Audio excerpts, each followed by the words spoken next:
Hello my fellow nerds, my name is Jamie and I'm just trying to live my best nerd life. Now recently I've been really interested in finding accessories and peripherals for my Nintendo Switch that aren't exactly common, if that makes sense. Things that are not official Nintendo products, and if these things are retro that can be modified or adapted to work with current generation Nintendo Switch hardware, then that's even better. And recently I found something at a local retro gaming convention, and that thing is the Gamestop Chameleon Gamecube Controller. Now this thing I got for £5, and because it's still in its package, I think that's quite a good bargain. To be honest, I found it really hard to find any information about this controller because it's such a random find, but judging by the fact that it says compatible with the Wii, then I'm gonna say it was made around about the time that the Wii was popular. The packaging itself is very, very minimalistic. It's just kind of like plastic that's been molded around the controller, and the actual graphics on it are, again, very minimal. You can't really glean a lot of information from it aside from the fact that, you know, it's from GameStop, it's called the Chameleon Controller, it's for the GameCube and Wii, and to be honest, there's not a lot else on there. It was made in China by TouchSense Technology. It's got a 5-year warranty. I'm pretty sure that warranty's run out, but whatever. And yeah, I'm going to get this thing open with a pair of scissors. I'm going to be very, very careful with it because I don't want to cut any of the wires.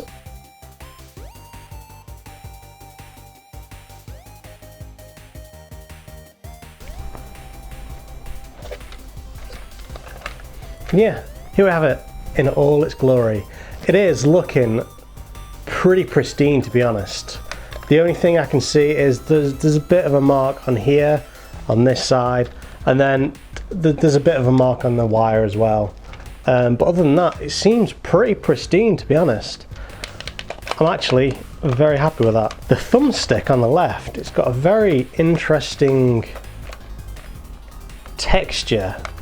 It's quite smooth, but it's just got the hint of texture on it. Yeah. So, I mean, every single button is working, which is very, very positive.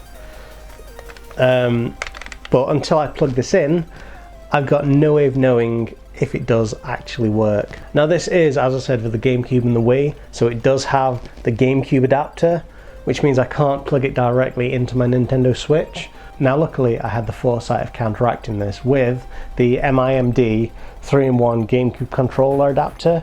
Now this thing basically just plugs into your Nintendo Switch, and then your GameCube controllers plug into that adapter. You can actually have 4 controllers. If you want some retro 4-player action, then this seems to be quite a good product. So yeah, I've unboxed this thing. Now let's plug it in and see if it actually works.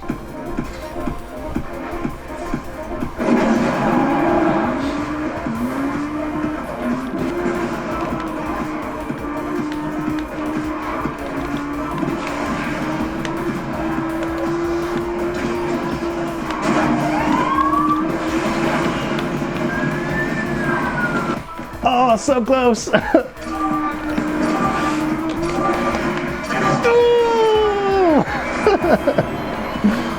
Well, what are my thoughts on this controller?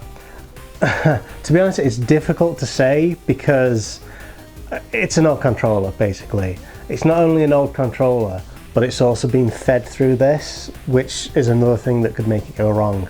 Basically what I found is these analog sticks are fine. They work, surprisingly, and they actually feel quite tactile and responsive, but the actual buttons themselves, you really, really need to press them in with some force.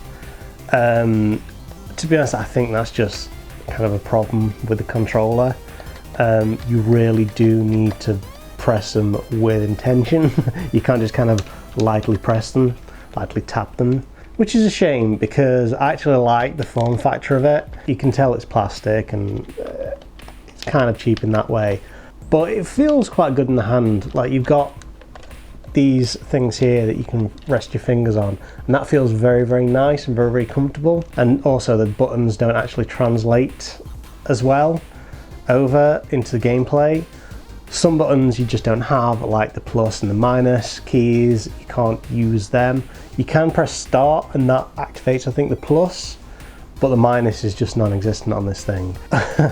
When I was playing Asphalt 9, I could boost with the shoulder button, but I couldn't drift, and I use the shoulder buttons when I'm playing Asphalt 9. It feels more natural to me. I had to like boost with the shoulder button and then drift with kind of the front facing buttons, the B button.